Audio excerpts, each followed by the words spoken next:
Hello students, welcome to the account class. Myself Rupi Trivedi from NCMS Java. Okay, so students इसके पहले का हमारा जो chapter था, चैप्टर 8, उसमें हमने रिकॉर्डिंग करना सीखा था. रिकॉर्डिंग किस तरीके से की जाती है, तो रिकॉर्डिंग हम जर्नल एंट्री के फॉर्म में करते हैं. तो ये जो रिकॉर्डिंग की जो प्रोसेस होती है, ये रिकॉर्डिंग की प्रोसेस हम कहाँ पर कंप्लीट करते हैं, जर्नल की बुक में रिकॉर्डिंग करते हैं. ठीक है, ये जर्नल की बुक में जब हम ट्रांजैक्शंस को रिकॉर्ड करते हैं तो सारे ट्रांजैक्शन वहाँ पर हम एक के बाद रिकॉर्ड करते जाते हैं. जैसे अभी परचेस हुआ तो परचेस को रिकॉर्ड कर दिया, सेल हुआ तो सेल को रिकॉर्ड कर दिया, सडनली हमने कोई एक्सपेंसेस पे कर दिए तो एक्सपेंसेस को रिकॉर्ड कर दिया, हमको कहीं से इनकम हो गई हमने इनकम को भी रिकॉर्ड कर दिया. तो सारे ट्रांजैक्शन जब हम जर्नल की बुक में रिकॉर्ड करते हैं तो वो सारे ट्रांजैक्शन एक के बाद एक रिकॉर्ड होने की वजह से सारे मिक्स हो जाते हैं. मिक्स हो जाने की वजह से क्या हो जाता है कि जब कभी हमें किसी एक पर्टिकुलर अकाउंट के बारे में या पर्टिकुलर एक ट्रांजैक्शन के बारे में इन्फॉर्मेशन चाहिए होती है तो हमें बार बार पेज टर्न करना पड़ता है, जिससे हमें ज़्यादा हमारा जो टाइम है वो भी वेस्ट होता है और साथ ही साथ मिस्टेक होने के भी चांसेस रहते हैं.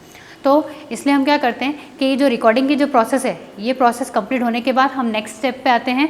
इस नेक्स्ट स्टेप में हम क्या करते हैं कि जो भी ट्रांजैक्शन हमने जर्नल में रिकॉर्ड कर दिए हैं उन ट्रांजैक्शंस को हम लेज़र में पोस्ट करते हैं. मतलब अलग अलग सेपरेट अकाउंट में हम उसे सेपरेट कर लेते हैं. ठीक है, जैसे कि परचेस के जो भी ट्रांजैक्शन है तो परचेस का हमने एक अकाउंट ओपन किया, सारे परचेस के ट्रांजैक्शन हमने एक जगह पे परचेस अकाउंट पे कलेक्ट कर लिए. फिर उसके बाद सेल अकाउंट हमने ओपन किया तो सारे जितने भी सेल्स से रिलेटेड जो भी ट्रांजैक्शन है उनको हमने जर्नल से उस सेल अकाउंट में ट्रांसफ़र कर दिया. तो इससे क्या हो जाता है कि जो पर्टिकुलर एक अकाउंट है या पर्टिकुलर एक हेड है उससे रिलेटेड सारे ट्रांजैक्शन सेपरेट हो जाने की वजह से हमें बार बार पेज टर्न नहीं करना पड़ता है. हमें सपोज़ कि एक सेल अकाउंट से रिलेटेड कोई इन्फॉर्मेशन चाहिए तो हमें सिर्फ सेल्स अकाउंट में जाकर देखना होगा, जिससे हमें इजीली राइट इन्फॉर्मेशन मिल जाती है और मिस्टेक के भी कम चांसेस रहते हैं और सिस्टमेटिकली इन्फॉर्मेशन भी मिल जाती है. ठीक है, तो ये जो जर्नल के बाद जब हम ट्रांजैक्शंस को ट्रांसफ़र करते हैं वो ट्रांसफ़र हम कहाँ पर करते हैं, लेज़र में करते हैं. तो आज का हमारा जो चैप्टर है ये इसी लेज़र पे बेस है. तो come to the our topic chapter 9 ledger. Okay, first of all we are going to start with meaning of ledger. So after recording the business transactions in the journal or special purpose subsidiary books, the next step is to transfer the entries to the respective accounts in the ledger. तो ये journal की जो recording की जो process है, ये process complete करने के बाद जो नेक्स्ट स्टेप पे हम आते हैं उसमें हम जर्नल में जितने भी ट्रांजैक्शंस को हमने रिकॉर्ड किया है उन ट्रांजैक्शंस को हम उसके सेपरेट अकाउंट में ट्रांसफ़र करते हैं ताकि सारे जो ट्रांजैक्शन है वो सेपरेट हो जाए. ठीक है, तो ये जो ट्रांसफ़र करने की जो प्रोसेस होती है इसे क्या कहा जाता है, पोस्टिंग. और जहाँ पर ये प्रोसेस की जाती है, जहाँ पर इन ट्रांजैक्शंस को ट्रांसफ़र किया जाता है वो सेपरेट अकाउंट होते हैं जिन्हें कहा जाता है लेज़र. ठीक है, यहाँ पर एक सब्सिडारी बुक्स आपके लिए एक न्यू वर्ड हो सकता है. तो जर्नल और सब्सिडारी बुक्स ये दोनों सेम ही मीनिंग है. होता क्या है कि जो स्मॉल लेवल पे जो बिजनेसमैन होते हैं उनके जो ट्रांजैक्शन है वो सिलेक्टेड ही होते हैं, तो वो अपने यहाँ पर एक ही बुक मेंटेन करते हैं जर्नल, और सारे ट्रांजैक्शन उसी में रिकॉर्ड करते जाते हैं. लेकिन जब ह्यूज लेवल पे बिजनेस होता है, बड़े लेवल पे बिजनेस होता है, तो वहाँ पर जो नंबर ऑफ़ ट्रांजैक्शन है वो बहुत ज़्यादा होते हैं. तो अगर वहाँ पर एक ही बुक रखी जाएगी तो वो बुक बहुत जल्दी से फिनिश हो जाएगी, कंप्लीट हो जाएगी. तो इसलिए क्या करते हैं कि परचेस हो गया, परचेस के लिए सेपरेट जर्नल रख लिया, सेल्स हो गया, सेल के लिए सेपरेट जर्नल रख लिया. ठीक है, तो परचेस हो गया, सेल्स हो गया, एक्सपेंसेस हो गया, सबके लिए सेपरेट बुक रखी जाती है.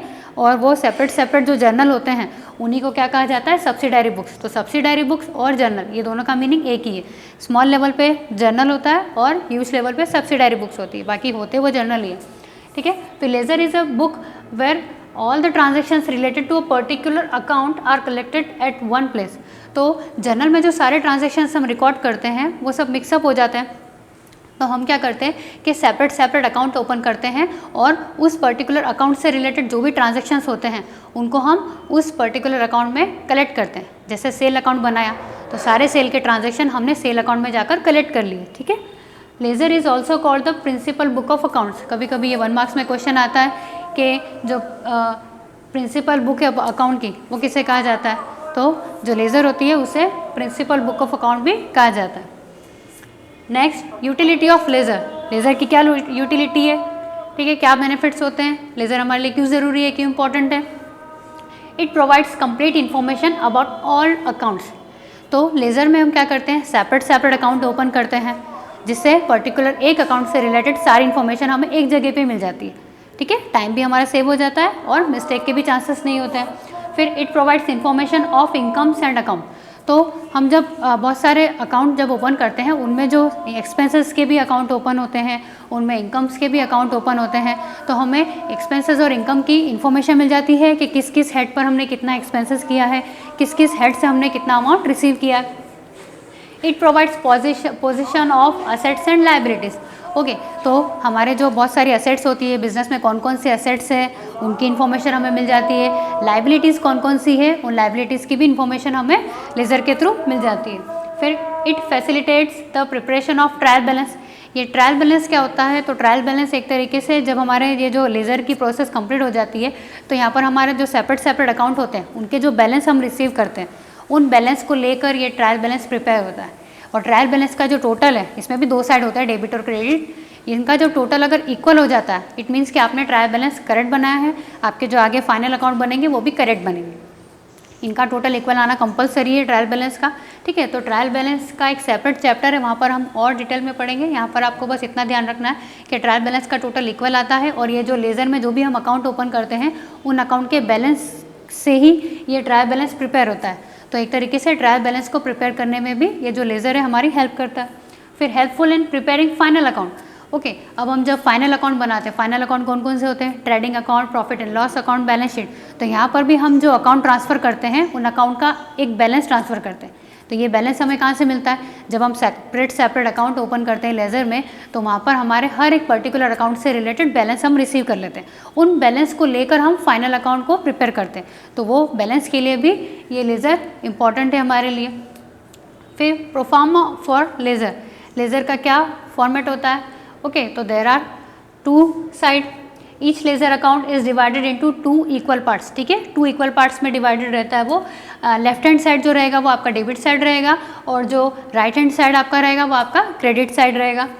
ओके, उसके बाद सबसे पहले तो आप नेम ऑफ द अकाउंट, आप कौन सा अकाउंट ओपन कर रहे हो, सबसे पहले टॉप पे आप उस अकाउंट का नेम मेंशन करोगे। फिर 2 पार्ट्स में डिवाइडेड है, debit side and credit side.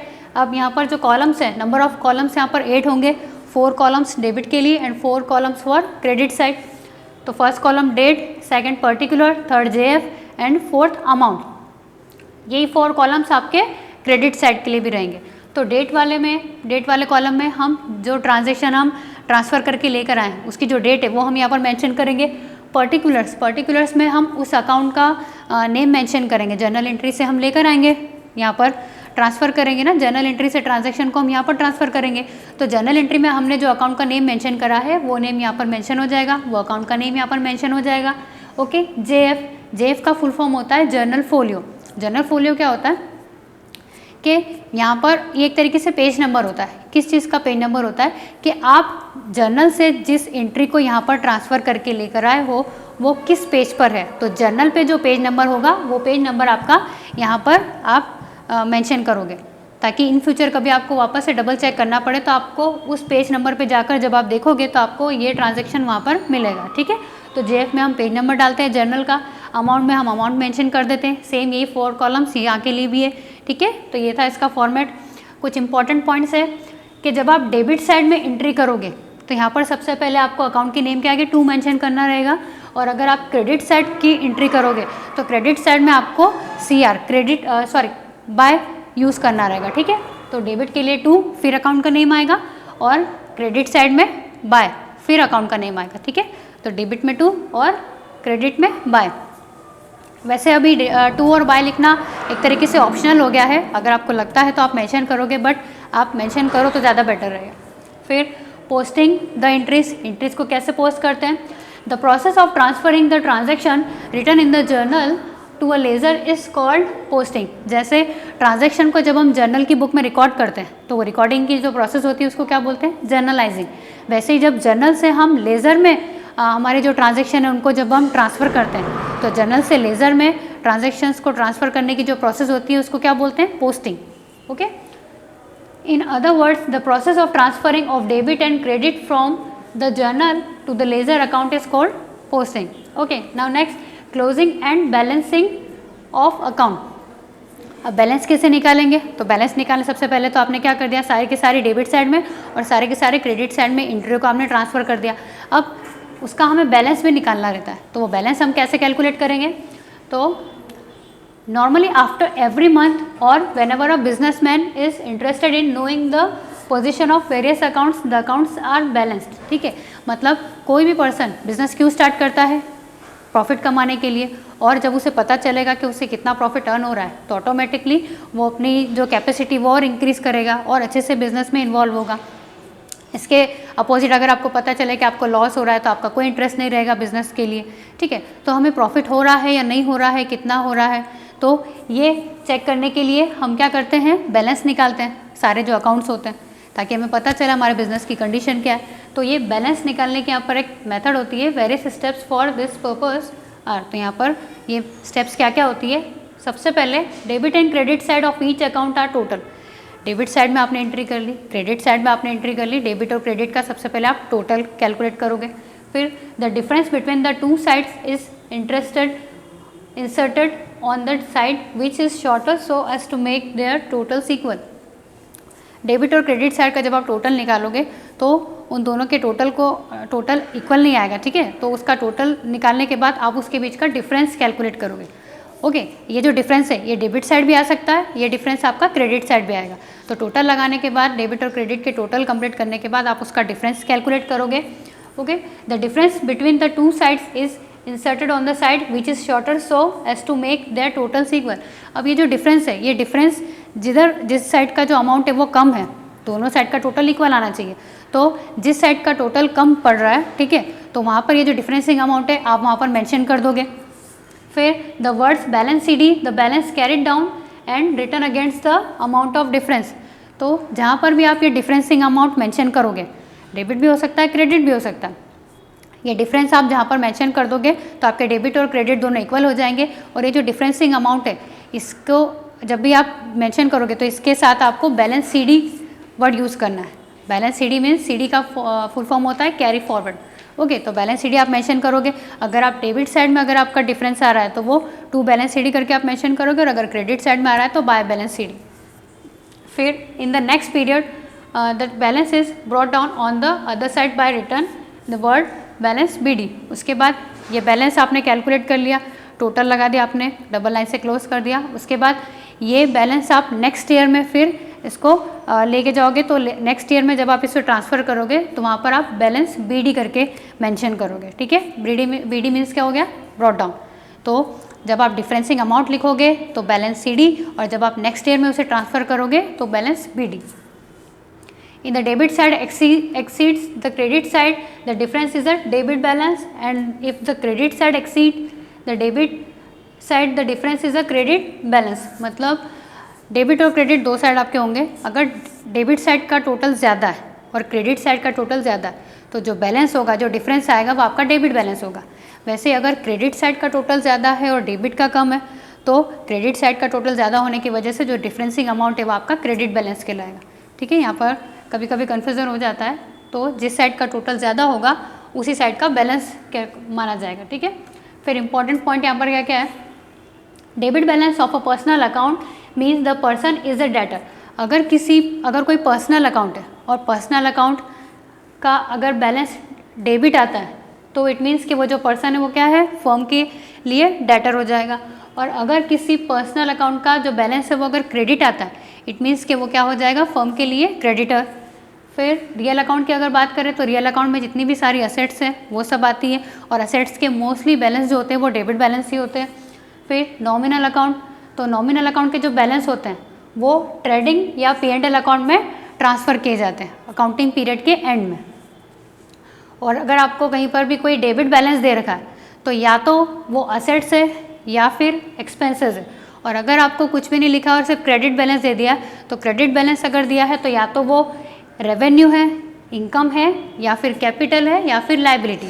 ठीक है, तो ये आइडेंटिफाई करने के एक तरीके से प्रोसेस होती है कि अगर कोई डेबिट बैलेंस दे दिया मतलब वो असेट्स होगा, और अगर क्रेडिट बैलेंस दे दिया तो वो लाइबिलिटी। ठीक है, अब कुछ एक्सरसाइज से रिलेटेड हम क्वेश्चन देख लेते हैं।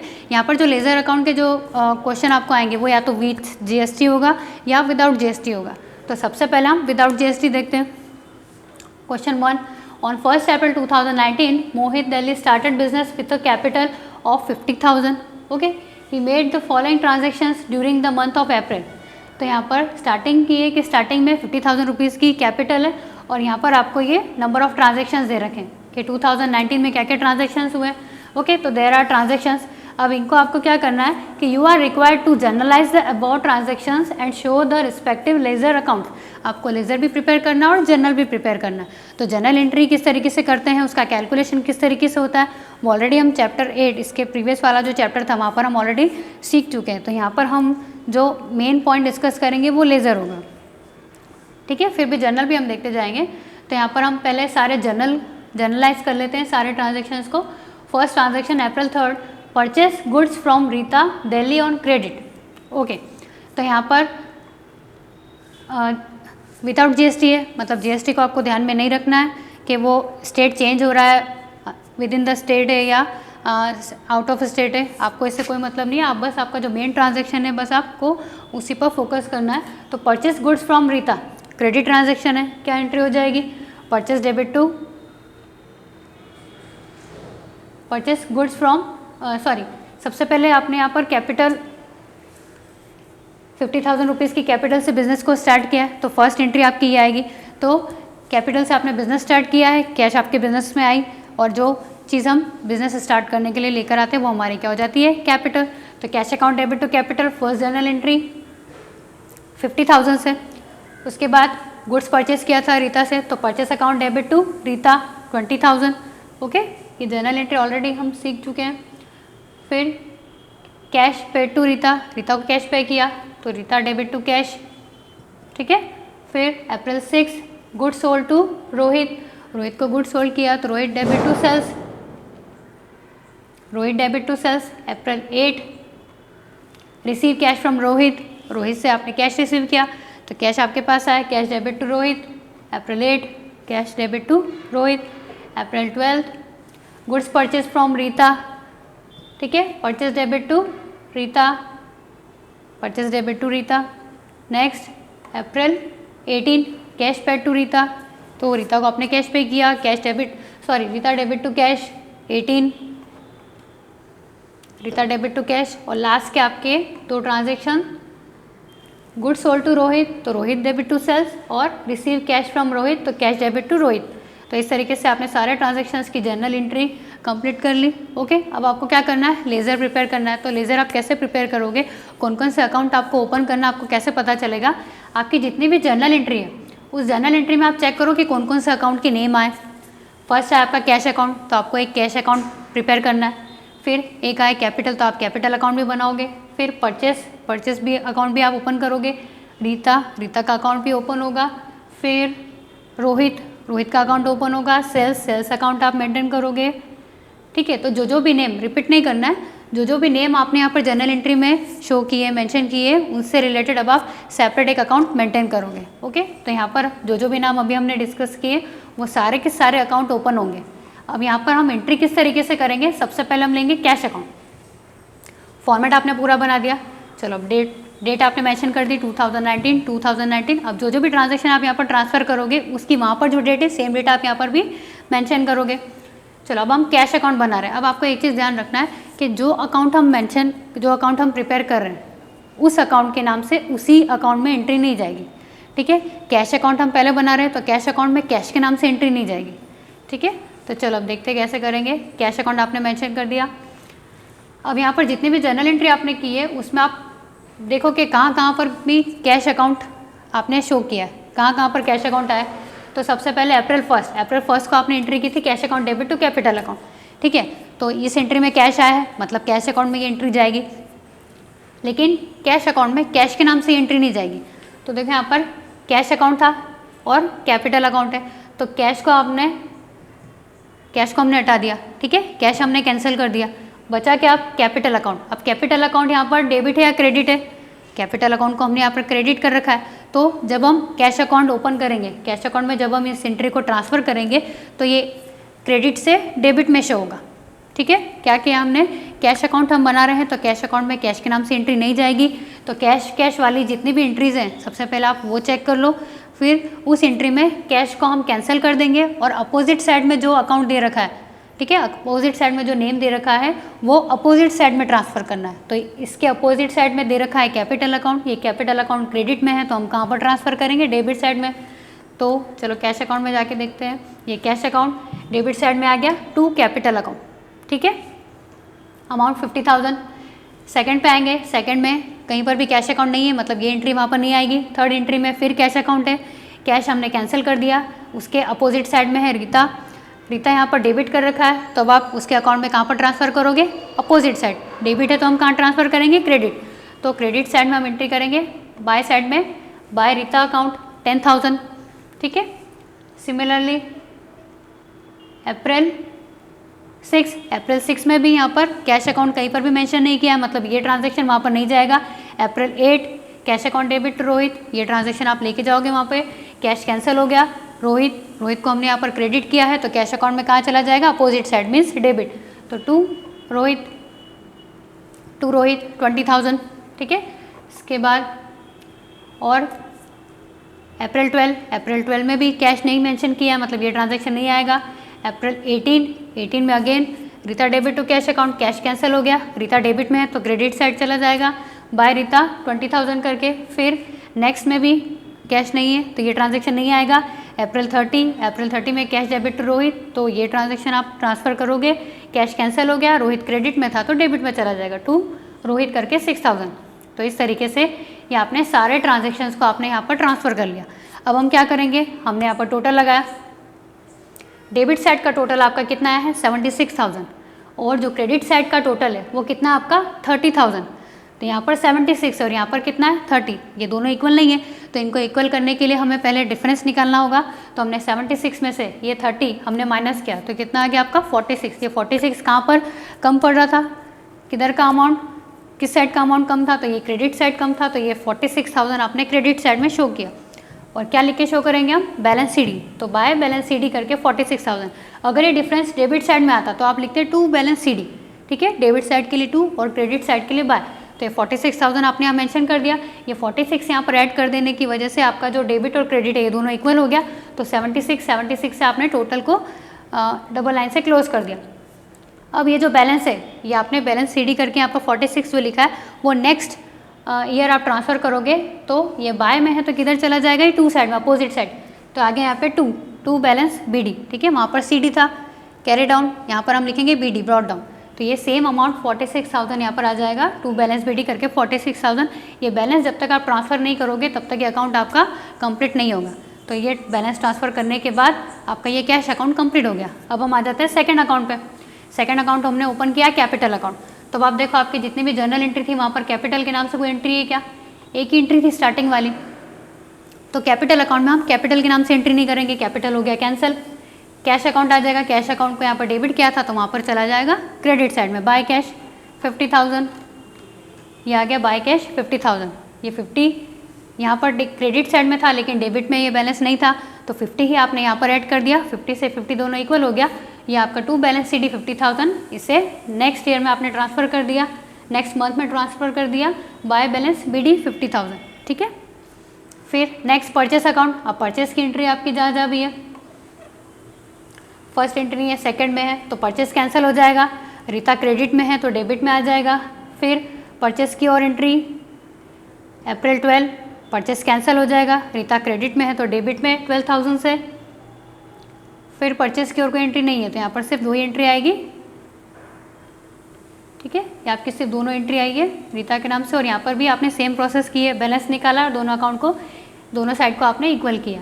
फिर रीता का अकाउंट, रीता के अकाउंट में क्या क्या हो जाएगा, फर्स्ट एंट्री में रीता नहीं है, ये ट्रांजैक्शन नहीं आएगा। सेकंड में आ जाएगा, रीता कैंसिल हो गया, परचेस डेबिट में है तो बाय परचेस 20,000 आएगा। फिर यहाँ पर भी रीता कैंसिल हो जाएगा, कैश क्रेडिट है तो डेबिट में आ जाएगा, टू कैश करके 10,000। फिर इसके बाद purchase account debit to Rita, Rita cancel हो जाएगा, परचेस डेबिट से क्रेडिट में चला जाएगा, ठीक है। फिर अगेन रीता कैंसिल हो जाएगा, कैश क्रेडिट से डेबिट में चला जाएगा, ठीक है। इस तरीके से आपका ये रीता का अकाउंट भी कंप्लीट हो जाएगा। ठीक है, ये सारे अकाउंट आपको इसी तरीके से करना है, डेबिट से क्रेडिट में ट्रांसफ़र करना है और क्रेडिट से डेबिट में ट्रांसफ़र करना है, बैलेंस निकाल के टोटल इक्वल करना है और नेक्स्ट मंथ में बैलेंस को कैरी फॉरवर्ड करना है। सेम प्रोसेस रोहित के लिए भी, सेल्स के लिए भी सेम प्रोसेस आपकी चलेगी। ठीक है, फिर नेक्स्ट आ जाता है, come to the next question with GST. अब हम देखेंगे विद जीएसटी आपको किस तरीके से एंट्री ट्रांसफ़र करना है। यहाँ पर जो जीएसटी का कैलकुलेशन है, ये जीएसटी का कैलकुलेशन ऑलरेडी इसके प्रीवियस वाले चैप्टर में हमने देख लिया था, तो यहाँ पर हम डायरेक्ट बस पोस्टिंग किस तरीके से करते हैं वो देखेंगे।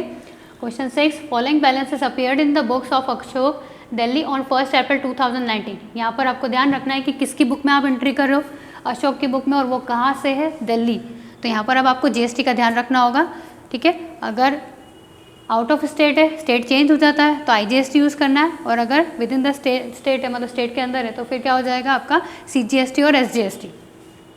ओके, अब यहाँ पर आपको ओपनिंग बैलेंसेस दे रखे हैं। एसेट के लिए दे रखा कैश, स्टॉक, डेटर जो कि राम है, और फिर मशीनरी। और लाइबिलिटी साइड के लिए क्रेडिटर है जिसका नाम है राजेश, उसका अमाउंट आपको दे रखा है। तो ये अकाउंट ओपन करने के लिए आपको ओपनिंग बैलेंस दे रखे हैं। तो ओपनिंग बैलेंस की एंट्री कैसे करते हैं, टू बैलेंस बीडी या बाय बैलेंस बीडी करके। ठीक है, ओपनिंग बैलेंस को आप बैलेंस बीडी करके लिखोगे। असेट्स का जो मेन साइड होता है वो डेबिट होता है, तो वहाँ जब भी आप असेट अकाउंट ओपन करोगे किसी भी असेट से रिलेटेड, तो वहाँ पर टू बैलेंस बीडी करके आप ये अकाउंट स्टार्ट करोगे। और अगर आप लाइबिलिटी साइड का अकाउंट ओपन कर रहे हो लाइबिलिटी का, तो लाइबिलिटी के लिए आप बाय साइड से, क्रेडिट साइड से स्टार्ट करोगे, तो बाय बैलेंस बीडी करके आप ये अकाउंट स्टार्ट करोगे।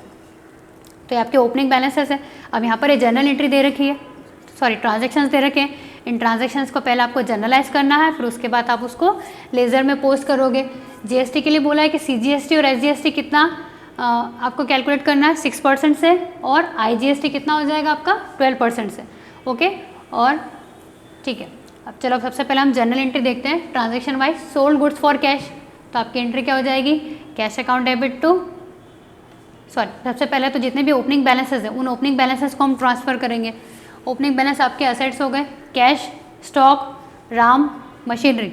ठीक है, ये आपके डेबिट बैलेंसेस है, आपने डेबिट साइड में इनकी एंट्री कर दी। ठीक है, उसके बाद जितनी भी लाइबिलिटीज़ थी, लाइबिलिटी कितनी आपकी, क्रेडिटर्स है राजेश के नाम से 30,000, तो ये 30,000 आपने यहाँ पर मेंशन कर दिया। अब असेट्स और लाइबिलिटी जो हमारी अकाउंटिंग इक्वेशन होती है उसमें असेट्स और लाइबिलिटीज़ दोनों साइड क्या होते हैं, इक्वल होते हैं। लेकिन यहाँ पर आपके असेट साइड तो ज़्यादा है लेकिन लाइबिलिटी साइड आपका कम आ रहा है। तो यहाँ पर आपको ध्यान देना पड़ेगा, जब भी आप ओपनिंग एंट्री करोगे तो अगर जो अमाउंट कम, जो डिफरेंसिंग अमाउंट है वो अगर असेट साइड में जा रहा है, डेबिट साइड में जा रहा है, तो वो जो डिफरेंसिंग अमाउंट है वो यहाँ पर आप बैलेंस करके नहीं लिखोगे, वो डिफरेंसिंग अमाउंट आपका गुडविल करके आएगा। ठीक है, और सेम चीज़ अगर क्रेडिट साइड में, मतलब लाइबिलिटीज़ जब आप लिखोगे यहाँ पर क्रेडिट साइड में अगर आपका डिफरेंसिंग अमाउंट आ रहा है, इक्वल करने के लिए डेबिट और क्रेडिट दोनों साइड को इक्वल करने के लिए जो डिफरेंसिंग अमाउंट है वो क्रेडिट साइड में आ रहा है, तो वो डिफरेंसिंग अमाउंट को आप कैपिटल करके शो करोगे। ठीक है, डेबिट में डिफरेंस है तो गुडविल, और क्रेडिट में डिफरेंस है तो कैपिटल। ठीक है, कब, जब हम ओपनिंग एंट्री कर रहे हैं तब। फिर हम ट्रांजेक्शन्स पे आ जाते हैं। Okay, sold goods for cash, आपने गुड्स सेल किया, cash account debit to sale, ये आपकी एंट्री आ गई, cash account debit to sale. अब सेल के लिए हम आउटपुट जीएसटी यूज़ करते हैं और परचेस के लिए इनपुट जीएसटी, तो सेल के लिए to output CGST, to output SGST. ठीक है, क्योंकि आपका ये जो ट्रांजेक्शन यहाँ पर नहीं मेंशन किया गया है कि कहाँ पर से, तो हम ये मानेंगे कि स्टेट के अंदर ही है। फिर 7,000 आपका मेन अमाउंट था, तो यहाँ पर आपने अमाउंट मेंशन कर दिया। सेल थी आपकी 7,000 की, 7,000 पे 6% से आप जीएसटी कैलकुलेट करोगे, 420, 420, इन तीनों का जो टोटल है वो आप यहाँ पर 7,840 आपकी कैश अकाउंट में चला जाएगा। ठीक है, सेकंड जर्नल एंट्री आपकी गुड्स रिटर्न बाय राम ने गुड्स रिटर्न किया, मीन्स क्या हो गया ये, सेल्स रिटर्न। अब सेल्स रिटर्न, सेल्स हम क्रेडिट करते हैं तो सेल्स रिटर्न हो जाएगा डेबिट, तो sales return account debit to Ram, ये हमारी मेन एंट्री हो जाएगी। अब दिल्ली है मतलब स्टेट चेंज हो गया, तो यहाँ पर हम आईजीएसटी मेंशन करेंगे, तो एंट्री हो जाएगी हमारी sales return account debit to Ram, main entry हमारी। सेल्स रिटर्न, सेल्स के साथ जीएसटी है तो सेल्स रिटर्न के साथ भी जीएसटी होगा, क्योंकि जब हमने गुड्स सेल किया था तो हमने जीएसटी सामने वाले से लिया था, अब वो गुड्स हम, सामने वाला गुड्स रिटर्न कर रहा है तो जीएसटी भी रिटर्न होगा। ठीक है, तो सेल्स रिटर्न के साथ आउटपुट सीजीएसटी, आउटपुट एसजीएसटी।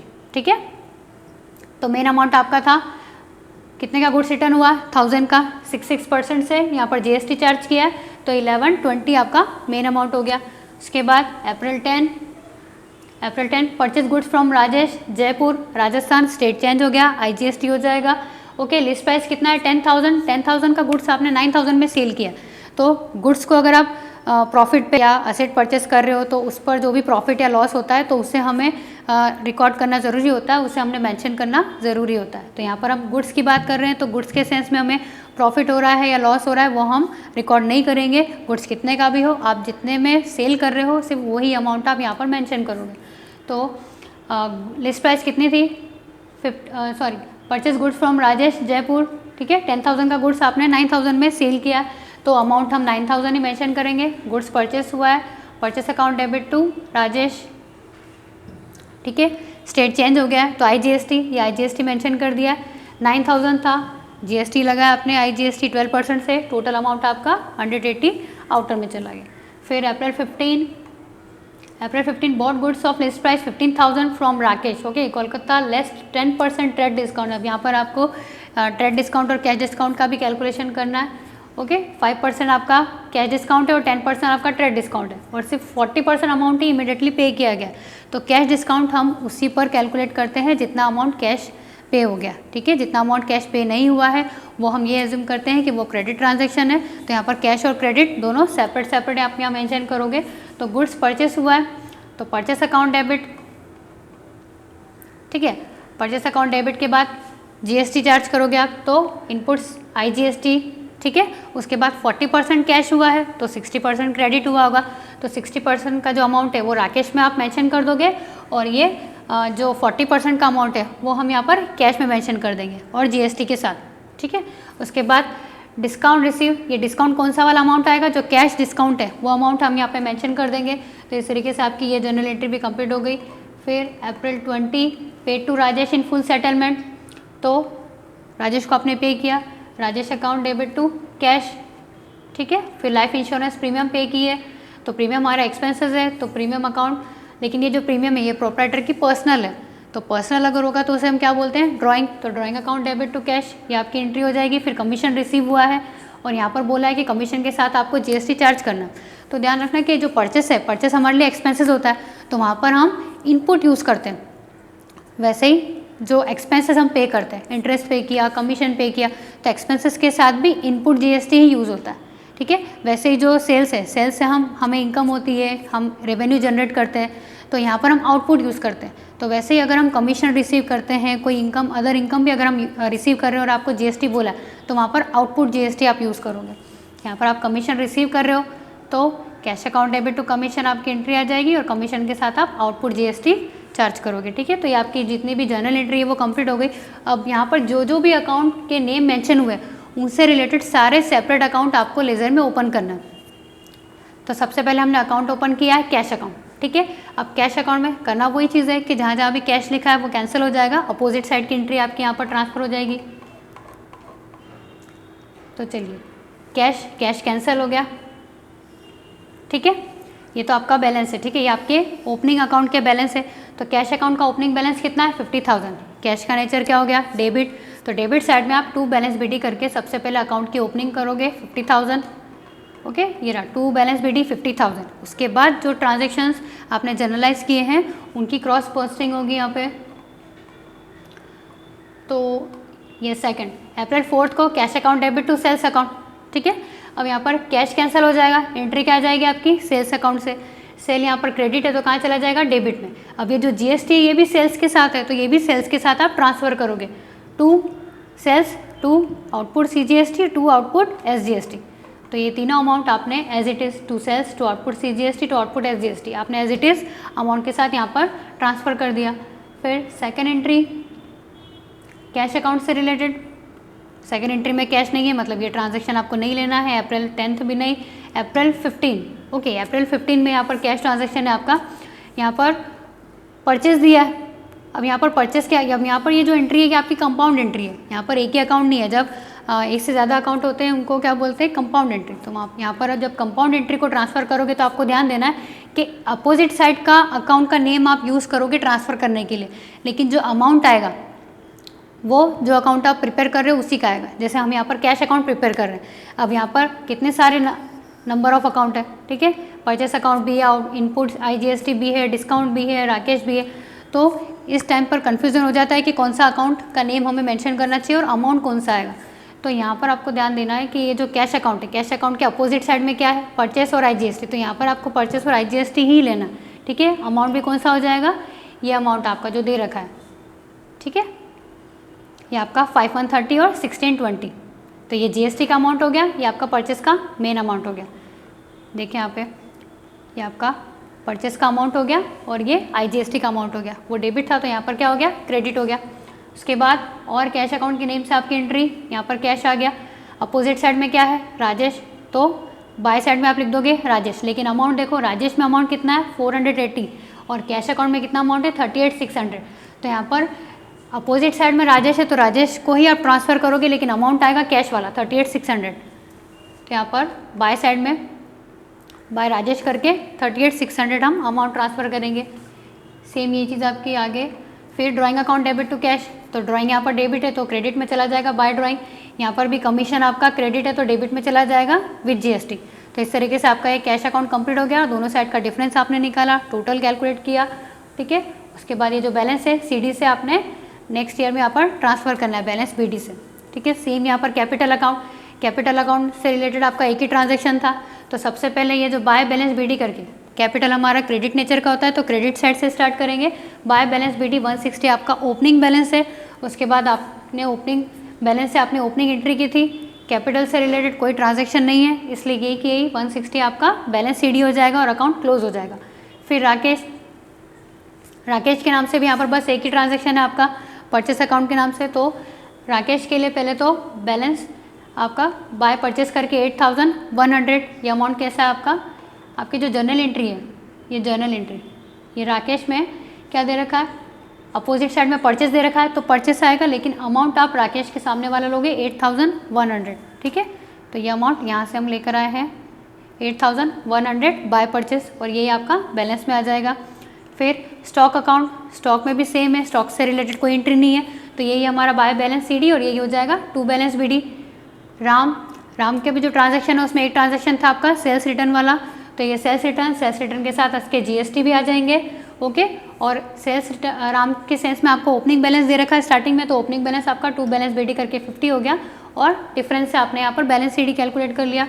फिर मशीनरी अकाउंट, मशीन से रिलेटेड कोई ट्रांजैक्शन नहीं है तो यही इसका ओपनिंग बैलेंस और यही इसका क्लोजिंग बैलेंस। राजेश अकाउंट के लिए भी ओपनिंग बैलेंस है 30,000 का, परचेस का ट्रांजैक्शन है GST के साथ, तो ये बाय परचेस और बाय इनपुट IGST। फिर एक ट्रांजैक्शन था कैश और डिस्काउंट के साथ, तो 2 कैश और 2 डिस्काउंट रिसीव 38,600 और 1480, ठीक है। फिर सेल्स रिटर्न अकाउंट, यहाँ पर भी एक ही ट्रांजैक्शन था तो बाय बैलेंस 2 राम अकाउंट करके 1000 और यही आपका बाय बैलेंस CD हो जाएगा। ड्राइंग अकाउंट एक ही ट्रांजैक्शन था, 2 कैश करके 500 आपने ट्रांसफ़र किया और बाय बैलेंस CD। फिर कमीशन एक ही एंट्री थी आपकी, बाय कैश करके आपका 2000 आ गया यहाँ पे। डिस्काउंट रिसीव की आपकी 2 एंट्री थी, ठीक है।